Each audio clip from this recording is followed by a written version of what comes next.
And welcome back to Pure Nebraska. It's time now to find out what's happening in Nebraska's great outdoors. And we are talking about Nebraska's model when it comes to hunting and fishing. So joining us now with more on this is Jeff Rollinson with the Nebraska Game Parks Commission. Always good to see you. Well, thanks. Always great to be seen. And yeah, this is kind of a cool deal for the United States. You know, we were thinking of the 4th of July holiday weekend and patriotism. You know, one of the things we're most proud of here in the United States and what other countries talk about when they're talking about the United States is its wild places and wilderness and how beautiful the United States is. And that didn't come by happenstance. That happened over time.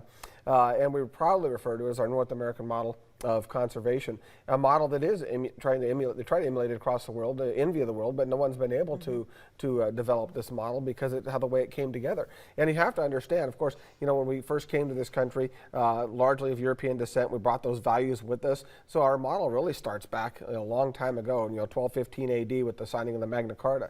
It's the same document that our founding fathers in 1776 would refer to in their own fight for independence and freedom. And then, of course, that sets us on a path of the model of conservation that we have today. Interesting enough, though, the Constitution didn't mention anything about the management of the flora and fauna, wildlife, and so that had to come to be in 1842 through a landmark court decision with the Supreme Court to determine that the wildlife in the United States at the time that we took our independence from the King of England became vested within the states, within the people, and of course the states are the people, meaning the people own the wildlife, and that's kind of a cool thing. And so that's been how we manage our wildlife, our conservation resources all across the country for this many years now. Of course, a lot of key players came to be. Of course, Roosevelt charged in and made wildlife conservation a discussion of the people, a discussion in homes and a political discussion. But of course, we didn't have money at the turn of the century. We had to have funding. And so the Pittman-Robertson Act of 1937, an act you probably could not emulate very easily today, provided for taking a tax on firearms and ammunition and diverting that to the state fish and wildlife agencies of the states of the country so that they could do wildlife conservation.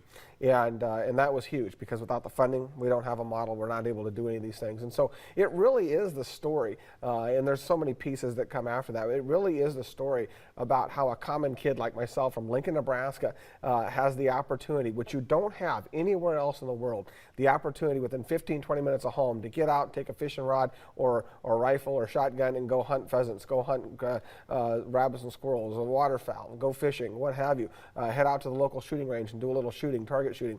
And so it's a proud model and one that hunters, anglers, shooting sports enthusiasts have paid for a large part throughout the last 75, 80 years, and one that is still going strong to this day. And so, in case in point, we're proud now that here in Nebraska, if you're in Grand Island this week, we're hosting once again the 4-H Nationals Shooting Sports Championship. Kids from all across the country and their parents. We've got a few thousand people in Grand Island right now at Heartland Shooting Complex, all trying to win national titles. So shout out to Nebraska 4-H and our hunter ed instructors and all those folks.